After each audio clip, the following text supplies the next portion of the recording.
Pada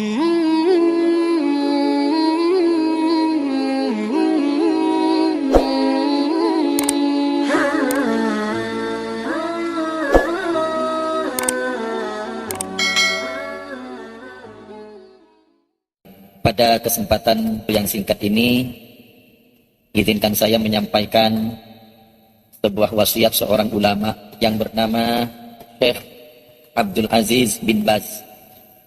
Ini seorang ulama kenamaan Timur Tengah, memberikan wasiat kepada kita kaum muslimin dan muslimat dimanapun berada. Wasiatnya adalah untuk tidak meninggalkan 3 buah doa yang kita baca pada saat kita sujud, utamanya di sujud yang terakhir. Ini wasiat dari seorang ulama, meminta kepada kita jangan sampai lupa 3 doa ini dibaca pada saat sujud terakhir. Kalau di semua sujud mungkin terlalu panjang sujud kita, makanya kita milih di sujud terakhir saja. Mengapa di sujud yang kita pilih, tidak di tempat-tempat lain, tidak pada saat berdiri, tidak pada saat ruku, i'tidal, duduk di antara 2 sujud, atau di tahiyat? Mengapa kita pilih di sujud? Atau wasiat ulama ini menyuruh kita membacanya di sujud? Karena sedekat-dekatnya hubungan kita seorang hamba dengan Khaliqnya, yaitu Allah, adalah pada saat kita sujud. Aqrabu ma yakunul 'abdu min rabbih wa huwa sajidun fa aktsirud du'a. Itu hadis diriwayatkan oleh Imam Muslim. Sedekat-dekatnya seorang hamba dengan Tuhannya yaitu pada saat dia sujud. Fa aktsirud du'a. Maka perbanyaklah doa. Jadi pada saat sujud itu kita diminta banyak berdoa. Mengapa? Saat sujud itulah hubungan kita, seorang abid dengan Allah sang ma'bud, itu paling dekat. Tidak ada yang lebih dekat dari itu. Ini kata Nabi sendiri. Jadi kalau kita ingin mendekatkan atau mengakrabkan hubungan kita dengan Allah sang Khaliq kita, maka pada saat sujud itulah. Makanya Bapak dan Ibu jangan heran kalau Nabi itu melakukan sujud itu begitu panjang. Begitu panjang. Saking panjangnya hampir menyamai ketika beliau berdiri. Bayangkan itu Pak. Berdiri ketika sholat itu kan sangat panjang. Kalau surah yang dibaca itu panjang. Nabi rukuknya, sujudnya itu mirip dengan berdirinya. Itu luar biasa. Padahal kan kalau kita membaca tasbih yang normal saja itu kan tidak panjang. Subhana rabbiyal azim misalnya 3 kali, tidak panjang. Sama dengan sujud tidak panjang. Subhana rabbiyal a'la 3 kali, tidak panjang. Tapi karena diselipkan di dalamnya doa, maka menjadi panjang dia. Dan itu diperintah oleh Nabi. Fa'aktsirud du'a, perbanyak doa. Jadi doa apa saja? Ya, doa apa saja. Suruh banyak-banyak berdoa di situ. Karena hubungan kita dengan Allah akrab, paling dekat. Itu. Kalau sudah dilukiskan begitu, Pak, maknanya adalah sangat besar kemungkinannya apa yang kita doakan, apa yang kita minta kepada Allah itu didengar oleh Allah. Nah, itu. Karena dekatnya hubungan kita. Memang Allah itu Maha mendengar, Pak. Jangankan yang kita lahirkan lewat suara, yang kita sembunyikan di dalam lubuk hati kita yang paling dalam pun Allah tahu. Wa in tubdu ma fi anfusikum aw tukhfuhu yuhasibukum bihillah. Yang dilahirkan, yang disembunyikan, semuanya itu diketahui oleh Allah dan akan dihitung oleh Allah. Nah, termasuk doa. Tuh. Ini mengapa dibaca di dalam sujud. Nah, sekarang ulama. Ini ulama yang menyuruh kita. Kalau bukan kepada ulama, kepada siapa kita belajar? Dan kepada siapa kita mengikuti? Dan ulama itu adalah pewaris Nabi kita. Al-ulama warasatul anbiya. Ulama itu pewarisnya Nabi. Makanya jangan heran kalau kemudian ada ulama dilecehkan, ada ulama direndahkan martabatnya. Bahkan dizalimi. Ini ramai-ramai orang melakukan pembelaan. Mengapa? Membela ulama, hakikatnya membela Nabi. Mengapa? Karena ulama itulah penerus Nabi. Ya. Ulama itulah yang meneruskan dakwahnya Nabi. Tanpa ulama, siapa yang akan mendakwahkan Islam ini? Berkat tangan-tangan ulama, Islam ini menjadi nyebar kemana-mana. Makanya wajar, ya, jika ada ulama dihina, orang ramai-ramai melakukan pembelaan. Karena itu kebanggaan kita. Kepada ulama kita mengikuti jejak.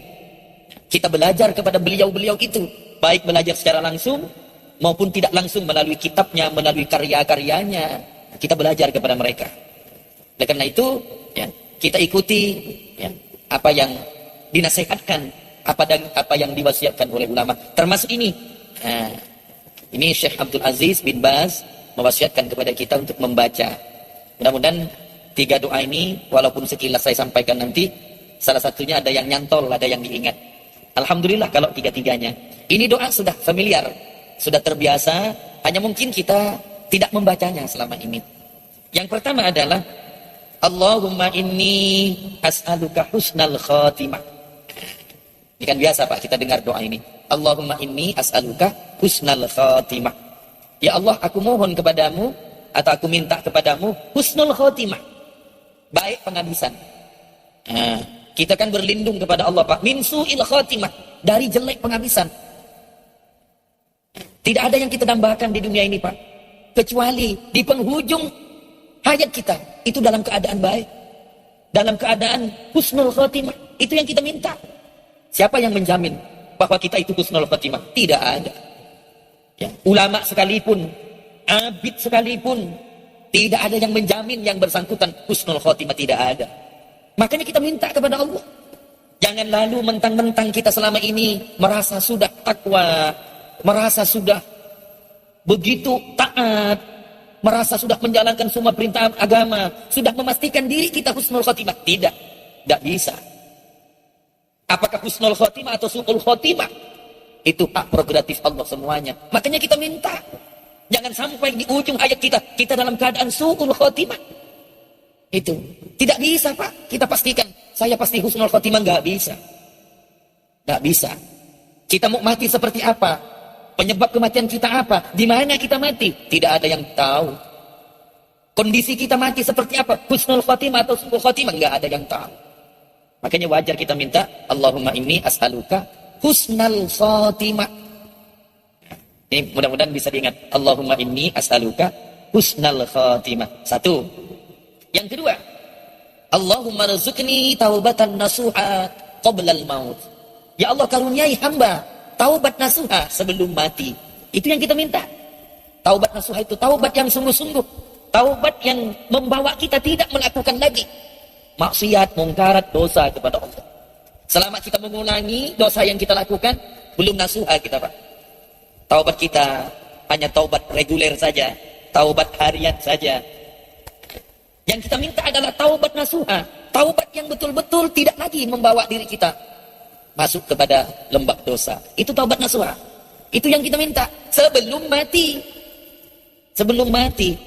Jadi sebelum maut menjemput kita sudah berada dalam kondisi taubatan nasuha. Makanya harus diminta ini. Sama dengan yang pertama, tidak ada jaminan Pak. Di ujung kita sudah taubat nasuha atau belum? Tidak ada jaminan. Makanya yang ini kita minta juga. Jangan sampai tobat kita tobat sambal. Apa maksudnya tobat sambal Pak? Cuma pedas sebentar. Seperti makan sambal, pedas sebentar, nanti hilang pedasnya. Taubat kita mungkin selama ini seperti itu. Ada kalanya kita taubat sungguh-sungguh, tapi tidak begitu lama kita lakukan lagi dosa itu. Itu namanya taubat sambal. Yang kita minta tidak seperti itu. Yang kita minta taubatun nasuha, taubat yang sungguh-sungguh. Ini mesti kita minta, di samping ada upaya untuk itu. Yang terakhir, Allahumma ya muqallibal qulub, tsabbit qalbi ala dinik. Ya Allah, wahai yang membolak-balikkan hati, kuatkan hatiku ala dinik, atas agamamu. Jadi kita minta ditetapkan hati kita dalam agama Allah, yaitu agama Islam, sebelum kita mati. Sebab tidak ada yang bisa menggaransi apakah kita mati muslim atau kafir. Tidak ada Pak. Makanya Allah mewanti-wanti kita, wala tamutunna illa wa antum muslimun. Jangan engkau mati kecuali kamu dalam keadaan muslim. Ini kan peringatan Allah. Artinya apa? Begitu banyak orang yang ketika sehat, ketika hidup dalam keadaan muslim, tapi begitu ajal menjelang, berubah hatinya, berbalik hatinya, menjadi ingkar kepada Allah. Kata Nabi, ya, nanti akan ada satu masa ketika pagi orang muslim Islam, sore sudah kafir. Ketika sore muslim, pagi dia kafir. Begitu fluktuatif, begitu mudah berubah. Karena hati ini memang mudah berubah. Makanya kita minta, ya muqallibal qulub, wahai yang membolak-balikkan hati, sabit qalbi, tetapkan, kuatkan hatiku ala dini, atas agamamu. Ini yang kita minta. Di akhir hayat kita tetap membawa Islam, membawa iman. Ini 3 doa yang sangat penting, Pak, untuk kita amalkan. Allahumma inni as'aluka husnal khatimah. 1, Allahumma rizukni taubatan nasuha qoblal maut. 2, dan yang terakhir, Allahumma ya muqallibal qulub, sabbit qalbi ala dinik. Mudah-mudahan bisa dihafal semua. Kalau tidak ketiga-tiganya, mudah-mudahan salah satunya. Dan supaya tidak hilang, ya, langsung amalkan. Itu caranya. Ilmu tidak bakal hilang ketika kita memakainya dalam kehidupan sehari-hari dengan cara mengamalkan. Demikian, mudah-mudahan berfaedah bagi kita. Mudah-mudahan pahala yang kita baca doa ini disampaikan kepada ulama yang memberikan tausiah kepada kita untuk mengamalkan doa ini, yaitu Syekh Abdul Aziz bin Baz. Terima kasih atas segala perhatiannya. Mohon maaf andai kata ada hal-hal yang tidak berkenan. Billahi taufiq wal hidayah. Wassalamualaikum warahmatullahi wabarakatuh.